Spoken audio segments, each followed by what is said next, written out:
Hi, tech editors Jimmy and Michael here, and we're going to show you how to build a computer using a PC building simulator.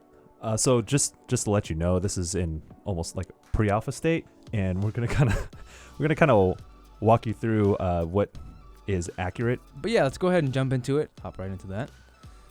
Okay, welcome. Yeah, you're gonna want to pull up the help menu very often because it's kind of confusing as to button, what you're doing. Okay. Well, yeah, that's your inventory. I think what is it? There was another key that kind of walks you through what's going on. So there's Q and T. Okay, hold on. Yeah, T to toggle the help window. So keep that in mind. Okay. Let's see. And don't press Q because we got to stay in this tutorial. Gotcha. So I just press escape. Yeah. So okay. So we're looking at our case. This looks like I've actually seen this case before. This is it's like an Antec or something. No, it's a Cooler Master. I want to say it's like Striker or something like that. But yeah, that's the case we're gonna be working with. Yeah, it's got a nice handle at the top. Let's go ahead and look around the room. What's going on here? You got some like Dell. Got some sponsored computers here or something. Yeah. Well, yeah. Those ones there are actually backwards. Yeah, and then this looks like some sort of IT room. You got some boxes in the corner. This is WASD controllers, in case you're wondering. Yeah. Looks like there's no physics on the boxes. This room looks so depressing, File boxes and stuff. Yeah. Like an old. Oh, it's like an Apple. Yeah, Apple computer here. I like that mechanical keyboard. Yeah, those are those old school keyboards. Cool. Let's go ahead and go back to the computer. Yeah. So let's actually try and build this thing out. Yeah. So to get started, navigate miscellaneous right hand. Okay. Select standoffs. Spacers. Okay. So get in your inventory, go to miscellaneous all the way at the bottom. Miscellaneous. So the standoffs, in case you're wondering if you've never built a PC before, this is what you need to insert into your case before you can install your motherboard. Some of the premium cases will actually have it pre-installed. So yeah, this is where we gotta put the standoffs for your motherboard. so here we're just simply dropping them in. Yeah, clicking. Yeah, but in real life you would want to screw these in with some sort of screw tool. But this is one of the first steps in building a computer. Yeah. So okay. So it's like power supply. Yeah, this is also going to tell you their build order, which can vary, but we'll just roll with the build order that they're giving us here. So far, not so bad. I mean, that's one of the first things you should do is install standoffs. Install standoffs, and then okay. So power supply. All right. Yeah. Looks like there's only one right now. Thermal take. It's a 500 watt power supply. Yeah. In this tutorial, we're given one type of product for each part. Okay. Now we're gonna install IO shield. That makes sense. Good. Under miscellaneous. All right. Also, just a note, when you don't just drop a power supply into the computer. Yeah. You want to screw in the back part right there. So usually there's like 4 screws in the back here that you'll screw in and that holds it in place. Yep. So right now the IO shield, that's a good thing to install. It's one of the first things you kind of want to do that before the motherboard. So it's gonna be under miscellaneous, I assume. Yeah. Slap that baby in. Yeah. Okay, inventory, press I. So we're going to do the motherboard now. Like you kind of have to be careful with the IO shield because sometimes it is kind of sharp and there's like edges to it that can actually cut you. Yeah, so when you actually install the IO shield, it's like you got to like jam that thing in there because then it snaps into place. There's nothing to screw. It just like has to snap into place. So yeah, and there's one kind of weird thing about the power supply. There's no cables. Where are the cables at though? Yeah, there's no cables. So normally like right here is where the cables would extend out, and then there's like some cable management holes here. Yeah. You can wire the cables through and then they connect into the motherboard. With the screw holes here, it looks like we're going to put a full extended ATX motherboard. It's a full tower computer, yep. Yeah. So let's go ahead and drop our motherboard in. So ASUS motherboard looks like. Yeah. Let's go ahead and drop that in. I actually don't know exactly what motherboard this is. It might be an old model of sorts. So yeah, actually pointing this out in real life. Yeah, so they kind of, I just like in this game, I just kind of plopped it in. You do want to do that, obviously, and then have them go over the standoffs that we installed. They're going to protrude out of the motherboard a little bit. And then from there, you want to like screw them down. I don't think that they've incorporated that step yet. Well, first off, you wouldn't necessarily build this vertically. You'd probably want to lay it down. I like to lay it down myself. It is possible to do it standing up. Good luck, though. So at this point, you would, where the standoffs are, you would screw the motherboard into that so it actually holds in place. But it seems like it has been done for us. Yeah, that's a part that they've kind of omitted. All right, so I assume we're going to do like drop CPU now. Is it kind of up to us, I assume? Okay. Next we're going to install a CPU. So I actually like to prep the motherboard first. I mean, everybody does it differently. I like to, put the CPU on the motherboard and then the RAM onto the motherboard before I install it on the case. But everybody does it differently, and that's fine. It's not a This is right actually or wrong. Yeah, there's a better way to. There's yeah, optimal ways to do yeah, this, that's what I'm but trying to say. it's kind of Actually, this is probably closer to how I would build a computer.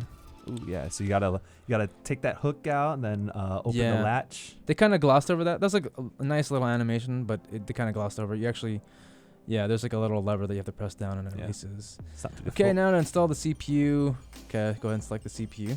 Pretty straightforward. What is it already in there? Oh snap. Okay.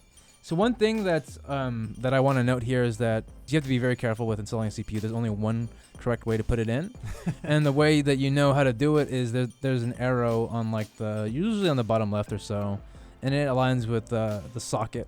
This is the socket. Yeah, because the CPU only fits into the socket one way, and you have to pay attention to the CPU itself, where, like you said, it has that arrow in the corner. Match it with what it shows on the socket itself, and it should just like lay there perfectly, like. There's nothing to push down. There's nothing to screw in. It would just drop right in. Yeah. So once you got that down, the next part is you want to clamp down on the thing, and that makes a lot of people nervous. But you do have to apply a pretty decent amount of pressure, especially right around here. And then you have to get actually right here. Sorry. Yeah. And it gets a little bit uncomfortable. Okay, so now it looks like they're doing thermal paste, so that keeps your CPU from overheating. Oh, what's going on here? Did I press something on? Well, yeah, you want to keep that closed, boy. All right, so now we're gonna go through this animation again. Yeah. We're gonna go through our inventory. Okay. Yeah, thermal paste. So I think again, this is where people kind of differ on how they build. I like to put a piece-shaped, piece of glob in the middle. Some people like to kind of spread it around. You don't want to put too much though. Once you press down, once you install the CPU cooler, it's gonna apply the pressure. For you already. All right, so it looks like CPU cooler is what's next in this tutorial. So we're just gonna go ahead and do that. It looks like they want us to install a air cooler, which is actually easier than water coolers. Yeah, water cooling is a whole nother game.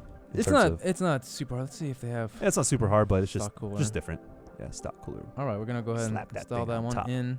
I guess they're going over to the GPU next. Okay, that makes well, to make note here, installing a CPU cooler is a little bit more complicated than that. So let's go ahead and talk, walk you through that a little bit. So this is a stock Intel CPU cooler, very common, and you just drop it in, and then there's like these 4 corners here. You kind of have to push in and like turn clockwise, and I like to install it in a sort of a star pattern. So if you're gonna go with the top right one first, then you want to go to bottom left and then go down this way. Yeah, because you want to make sure you're applying the pressure evenly when you're screwing it down. It's just like with anything, like when you install your tires onto your car, you want to go in a star pattern and apply even pressure across the board. So and also you're gonna have to plug that CPU fan into one of the slots there in the motherboard, which they don't show you. It might actually be that you see that white. You can't really crouch in this thing, or really, you can't zoom in. I mean, I don't know. But we can walk through the motherboard afterwards and kind of point out some things. So right now they're actually advising us to install the video card. I generally install the RAM before I get to the video card. Video card is one of like the last things I install. Just my personal preference, but let's go ahead and do it their way. We're gonna go to inventory, go to graphics cards. Looks like we've got a GTX 680. It's a couple generations couple old. years old. Yeah, but it's all good. Yeah, 1080p. Can kind of do that. That's it. That's all there is to installing. That's all there is to installing. So a video card. that was a very quick. Looks like we can install a second one. Maybe? We can do SLI in this. Okay, so we're gonna do SLI. Oh, there you go. There's a couple things here that I should point out that's not quite accurate. So if you're gonna do SLI, you're gonna need an SLI bridge. Which we'll go over like between here. Yeah, there's no SLI bridge in your inventory, so you would have that second video card sitting in there, and it wouldn't really be doing anything. Yeah, that's a way for the video cards to kind of sync up. Otherwise, it won't work. And then also there's like screws here that you would normally clamp down. Right. There's like a PCIe like switch thing that you want to press down on so you can insert the card. Yeah, so then it'll snap back into place once you've applied pressure. Yeah, so when you actually install your video card, you're gonna when you slip it into the PCI Express slot, you've got that nice click right there, and then you also, like you mentioned, screw it into the case so it doesn't wobble, it doesn't like hang and damage the PCB. These video cards, I say these video cards like these video cards are actually really heavy, but they can get very heavy. And they're held up by the PCIe slot here, and then they're held up by the screws like typically 2 screws for each video card. If you don't install the screws, then they can actually warp and bend your motherboard. You don't want that happening, as they can get pretty heavy. Or we'll bend the PCB on the video card. Yeah, so. and in case you've never installed built a computer before, you want the HDMI ports and all that stuff to obviously face on the outside, in case you're wondering how to orient them. And I think that's that's a pretty dummy tip, but we're trying to incorporate everybody into this. Right. And okay, I think the next thing was the RAM. Yeah, they right? asked us to do the RAM, so you see the RAM slots over there. Oh, so it looks like they're asking us to actually press down on this. Yeah, hey, that's kind of cool. That's kind of cool. Yeah, you gotta push those open before you can even stick the RAM sticks in there. Okay, now it looks like they're asking us to install the memory, which is the random access memory, or the RAM, as it is known. All right, we're gonna go into memory. So DDR3, this is older platform. That's old. Most RAM nowadays is DDR4. Okay, we're gonna go with the 4 RAM sticks here. Yeah, let's max that All out, right. boy. So one thing I want to point out in regards to installing RAM is, again, like the CPU, there's a correct way to do it. There's a correct orientation, and you kind of want to you can kind of eyeball it and see. There's gonna be like 2 different. I don't know, what do you call it? The slot has 2 sections, and one is obviously longer than the other, Yes. so you can look at the RAM stick itself and like orient it. Yeah, with the slot. So it's not hard to figure out, but just don't be trying to jam that in there. Yeah, if without, it doesn't looking fit, at it. don't force it. But actually, once you do get it into the right spot, you do want to force it. So when you install RAM, you want to force it down, and then those little pins that we opened up earlier, those will close into the RAM stick itself automatically once you've applied the correct pressure. So now they're asking us to install the hard drive, or hard disk drive, HDD as they call it. Hey, they ain't got no SSDs, man. Y'all living in the past, dude. Yeah, so a point of I'm just contention that I've seen in my articles is I absolutely recommend an SSD.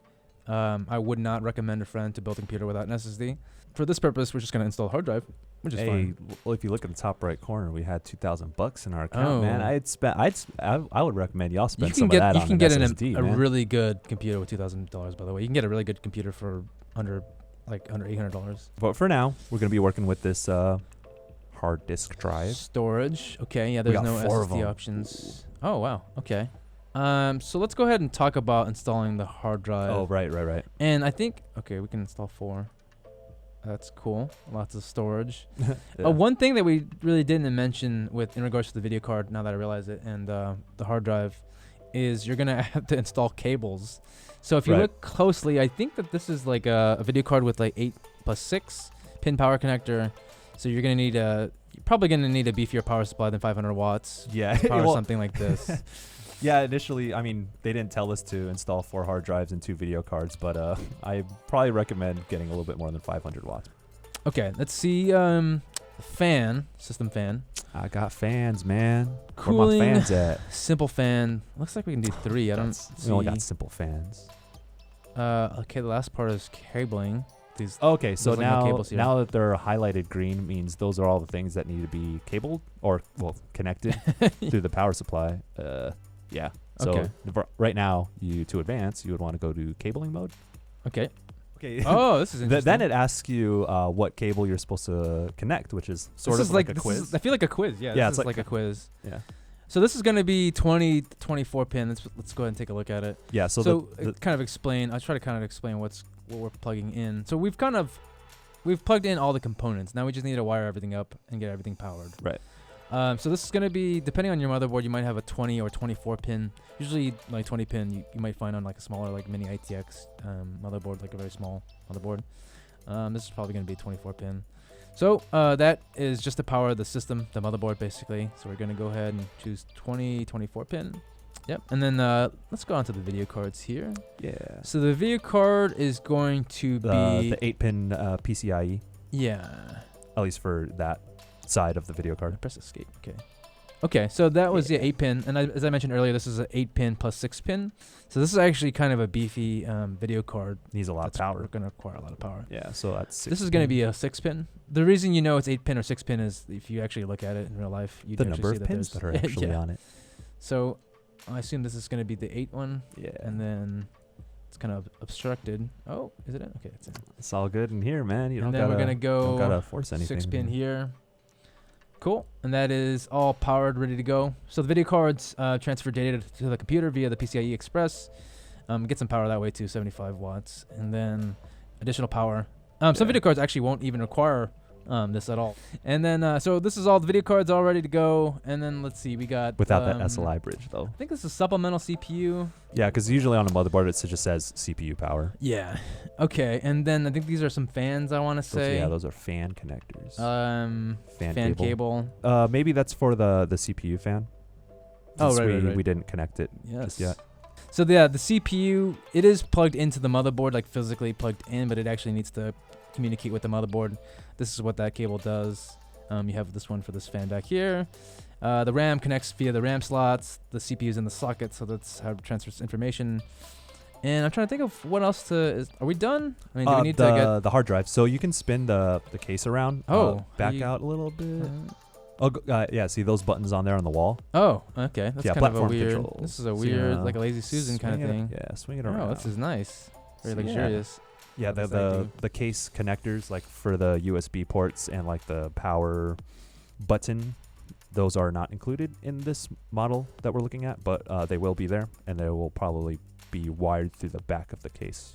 So you're actually going to need 2 sets of cables for the hard drives. You're going to need power, and you're going to need one for data. And then I'm guessing, let's see, how do we do it? Do I just click on it? How's that work? Yeah, click on it, and then you want to pick the right, because there's SATA SATA power and there's SATA for data transfer. Let's see. So the smaller one is going to be the data. So let's go ahead and do that. Yeah. I assume. Yep. And it's kind of obstructed. Both of these, like when you're installing it in real life, they're L-shaped. So there's only one correct way to plug these cables in. We don't have to worry about that here, but when you do actually build a computer, you will. And then the other end of the cable is going to be the same, and that just goes into the motherboard. And then now that's the data. We're going to do the power. So that's just going to be setup power. Yeah. And then let's get a couple more of those. Oh, whoops, wrong setup one. power. Yep. I goofed. I done goofed. Okay. That's a lot of data, man. Congrats. There's a couple things. So what is going on here? Do we not put this? Do we not put the front You ain't gotta worry about covers that, on man. or the side things? If you go into the inventory. Okay. Case. Oh wait, there's a DVD. Oh yeah, we can install. Can we install it? DVD or Did I? W? Okay, I'm gonna move it a little bit, make it a little bit more comfy. So DVD. Do I? Can't hit F1 again. So we want to go into mount mode. This is very weird. In real life, there are no mount modes. Mentally, you got to be in mount mode to do this. Hold on, bro. I got to get into mount mode real quick. I need to get out of unmount mode. Yeah, dude. Okay, so then I go back into inventory, do DVD. No, it's still not quite letting me. Unless, do I need to do something else? Ain't nobody got no DVDs no more. Okay, yeah. Normally you would. I mean, it's fine to build a computer without an optical drive now. And then you want to kind of put the front. I don't even know what you call it, the grates or whatever, back on here because nobody wants it to look like this. And sometimes you can actually have case fans in the front for good airflow. I like to have, it's like neutral airflow, so you have some air, like a fan sucking in air, and then you have the back blowing out hot air, or something like that. You can also do a kind of a heat rises kind of thing as well. So that generally covers the gist of building a computer. Yeah, I don't think out of the big things that you need to do with building a computer. There's the front panel connectors they didn't really talk about, which is kind of a pain in the butt, and that would generally be like down in this area, tucked behind the video cards. Yeah. Oh yeah, you mentioned you can't crouch, so you can't really see I can't where crouch. I don't think there's a button to crouch. Maybe in the final build version, yeah. But yeah, keep in mind that this is a now with crouch mode. Updated. You gotta enter crouch mode for the next step. No, but keep in mind that this is a pre-alpha, so this is a unfinished product, but it is really nice to see what this has to offer right now and where it could go. Absolutely. Anything that we mentioned that is missing from the actual building process may be implemented in future updates for this thing. I had fun playing this, and hopefully we can go back and revisit this game when it's actually finished or near completion.